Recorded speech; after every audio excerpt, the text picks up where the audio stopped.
Today I'm going to talk about the D700 again. And I'm going to talk about some of the things that make this camera great, some of the things that I know make this camera amazing, and some of the things that I believe sets this camera back and could potentially cause some people to put this camera down.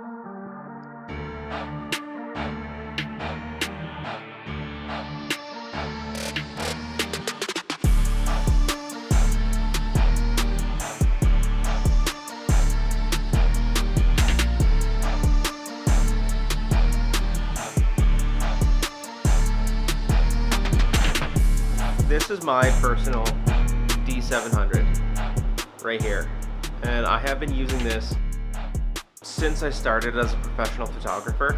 About 13 years I've been using this. It's a wonderful camera. Now, I'm going to talk about some of the pros and some of the cons, and I'm going to tell you who this camera really is for nowadays and who should probably ignore it. So, the biggest plus for this camera is the ergonomics. And really, I don't think you can get any better ergonomics than this camera. Especially with the battery grip, you can hold it vertically and horizontally without any problems. There is a button for every single thing that you need to do on this camera. You don't have to take your eye away from the camera when you're shooting. You have full capacity to switch everything with just two hands. And it's right there, it makes sense.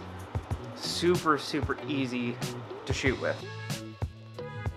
For most people, that's all you're gonna need is a camera that you can learn very quickly and that you can produce a shot with. For some people, you need a little bit more. This is a 12 megapixel sensor, which is good enough to shoot large prints. Like, I don't know who says it's not good enough for large prints. You can shoot 30 by 40s with this camera. Yeah, you're gonna have to take an extra foot back when you're looking at it, but really, you can still do it, and honestly, nobody's gonna really care. You probably wouldn't even really notice much of a difference anyway. Especially between this and something with 24 megapixels, it's not the biggest difference when it comes to large prints. However, you do lose detail, and detail is important. You don't lose sharpness, you lose detail, and I'll explain that when I get to the cons. Another major plus for this camera is the beautiful colors that it creates. And with every shot that I've ever taken, I don't have to do much editing to get almost a near perfect image. I'm gonna post a few pictures here up on the screen and we'll kind of cycle through some of them, but every single one of them has amazing colors. They've not been edited. They've pretty much gone from raw almost straight to JPEG with the odd tweak here and there on some of the colors or maybe even the white balance. And that's about it. The camera just produces amazing files. I don't think there are too many cameras out there that can produce that kind of a file right out of RAW. However, it does come at the cost of a little bit of dynamic range, mostly in the highlights. But if you're shooting anyway, like most professionals do, you're not going to worry about the highlights. You're most likely going to counter that already within camera. So you're going to be shooting to bring up the exposure rather than bring down the exposure. It's just kind of an argument there for this camera. It has 4 frames per second without the battery grip, and really that's not going to cause too much of an issue for most people. For those shooting sports, yeah, avoid this camera completely. You might want to have more than 4 frames a second.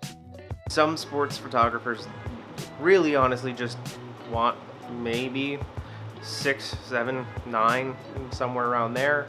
You don't need to go with the 40 frames per second or 60 frames per second some cameras are doing now. I have no idea what it's actually up to anymore, but you don't need that much.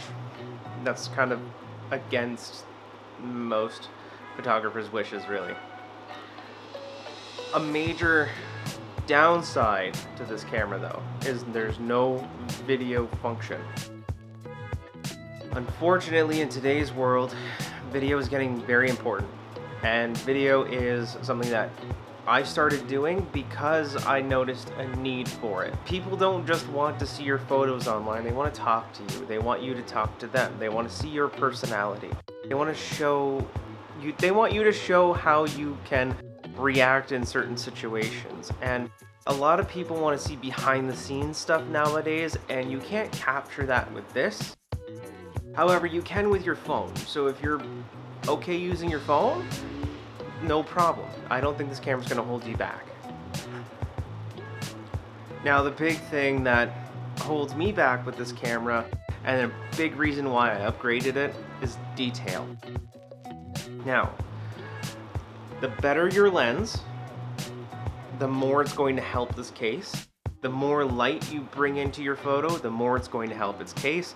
But at the end of the day, if you compare an image from this shot with an image from a D800 or a Z5 with 24 megapixels or any camera with anything more than 12 megapixels, you'll start to see a little bit of detail difference. It could be the same exact situation, same exact lighting and everything, but you'll see more of the details in cameras with larger megapixels. For a commercial photographer like myself, one who goes into businesses, who needs higher detail in images, or potentially needs to crop in to format for different sizes for different social media platforms, or for different print formats, it's needed to have more than 12 megapixels. I'm going to be cropping more, I'm going to be going in and potentially fixing more details. I'm going to be needing to post to multiple different places. So for me, being able to do that, it's kind of a need, and this is limited me when it comes to that. For portraits, however, if I'm out there doing a portrait shoot for somebody, I don't really care about losing that little bit of detail. All the major details are still in the image, but what's going to happen in the magic of the D700 is that it will soften the skin naturally. So you won't have to worry, you already have soft skin, and you don't have as many details in the skin to take out in post. You see a lot less of the blemishes, and the colors render very smoothly within the D700 itself. So for portraiture, I'm going to recommend it, but for a commercial photographer like myself, where you depend on the detail, it's not very good. I will say this is a legendary camera for a reason. If you get a chance to play with it, I would highly recommend it. You can still use it today for most of your needs. This is something in my last video that I find a lot of people kind of got a little bit butthurt on, or maybe took it the wrong way. I wasn't saying this is a bad camera. I was saying that this camera can't be used in the way that I'm using it today. It can be used, but no one's going to buy the images because it's just not enough detail. Unfortunately, it is starting to get limited in its capabilities. Now, if you're starting out and you're thinking, what camera would be best? For the price, I don't think you could beat this. You can get one brand new almost, and in a condition that's way better than this one, for $400, and that's Canadian. American, you could probably get it for about $300 and some odd dollars if you're looking on eBay or at a camera store in a used section. But you can see them go as high as $500 or $600 Canadian, or for almost $500 American. So be aware, you can get these for a very good deal. Now, just as a caution, it only has one compact flash. Like that's all. That's all for memory card slots. So really, it's not going to be a good choice if you want a backup. I'd highly recommend going up to the D800 for that. You can get it for about $100 more, and you get the 2 card slots. But I've never had a compact flash card fail, and I have to stress that a lot.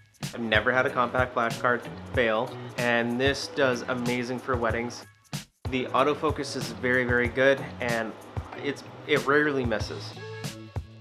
However, the autofocus from the Z5 is so much better. Currently, it's been stuck on my eye for the most part. I've been trying to have it focus elsewhere, and it just will not. It just keeps on my eye, which is what I want out of the Z5. So, for the most part, this camera is going to still be gold for a long time, but I'd still recommend, if you're starting out, to go with something a little bit newer and something that will probably get a little bit more bang for your buck. Now, here's some images from the D700, some of the images that I think are very nice, and I'll go through some of the images that may even have a problem, and we'll talk about it. So this first image here is of a lighthouse that I visit every so often. It is a gorgeous image and the colors are beautiful, and as you can see, there's a lot of detail in this specific image. However, what I do want to point out here is that I did have to do a lot of sharpening in post-production to get this much detail out of it. I had to do some sharpening masks. I had to mask certain areas to put more sharpening in and less sharpening in other areas. And I needed to really pull out a lot of editing trickery to get it to where it needed to be. And this is also specific to media. Certain media you're going to want to sharpen in different ways as well. Usually with images from the D700, I will sharpen it a lot more than what I normally like to, just simply because it needs that detail in the image. Now, adding extra light into the image or having a contrasty scene like this where you have directional light shining onto one side and shadows on the other helps give you more detail because more light is coming in, but you can't always have those kinds of days. On overcast days, this would show a lot less detail, and sometimes you need that detail in the image. So I'd prefer to go up in megapixels because it will help me get that. Now the lens here that I was using is very sharp. You can see that it's a very sharp lens and the image is sharp, but that's not what we needed. We needed detail. We needed to see all of the details in the rocks that separate them from each other. It's all the same color, so you wanted to make sure you had the proper separation and detail. Now, this image here shows another little flaw with the camera. However, you probably don't notice it much. This image shows the colors are great against each other. It's really hard to render this type of red against this kind of blue, but the Nikon D700 does it like a champ. Where the image falls apart a little bit is in the highlights below the sort of rim there in the white. You will see that the highlights are kind of blown at the bottom, and you can't recover that with the D700. With a Z5 or a more modern camera, you can recover those quite easily, but with this, you unfortunately can't, and you have to kind of live with it. Now, again, the detail is fairly decent. It's a fairly contrasty image, so you're going to have more detail in this one, and the lighting is very directional, which helps this image a lot. But you can get great images out of the D700 still, and I'm never going to say you're going to get a bad image unless you actually capture a bad image with this, but the D700 can do great shots still to this day. Now, contrast is probably the best that I've ever seen out of any camera, and I've used quite a few cameras over the years. This would be probably the best camera for contrast. And this image here is where you're going to see the loss of detail. From far away, it's But if we were to zoom in on the image, you'd see that the fur itself, not very detailed, it's still back sharp. You miss all of the finer details in the image. You can't crop to this image. I would have loved to crop just a little bit more on it, but we would lose too much detail. And as you can see here, you see the fur starts to kind of just fade away into one another, and you don't see exactly what each line stroke kind of does. Now, this is very nitpicky for this camera, and I do want to say that, but in the industry that we're in nowadays, if you don't have something that you can crop into, even just a little bit, then you could be missing out on a lot of opportunities going forward. With a lot of different applications and a lot of different media that you have to take into account for now, if you can't crop, then you may be held back by your camera. Cropping is not how to solve the problem in most cases. You should try to photograph everything and fill the frame as much as possible, but when it comes to commercial work, you do have to crop. You do have to leave a little bit for a margin of error sometimes, depending on what kind of media you're in. And you have to remember that you're going to be using this for advertisements mostly, and sometimes once you're done with the image, it's out of your hands. Sometimes you have the ability to crop, sometimes you don't. And if you hand a file to somebody that is going to do all the cropping after you're done, they love the image, they thought that's what they needed, but then they crop it later on because they find that they needed another media to put it onto. And if they can't crop it, then they may not run that ad. You cost them money, they may not go back to you.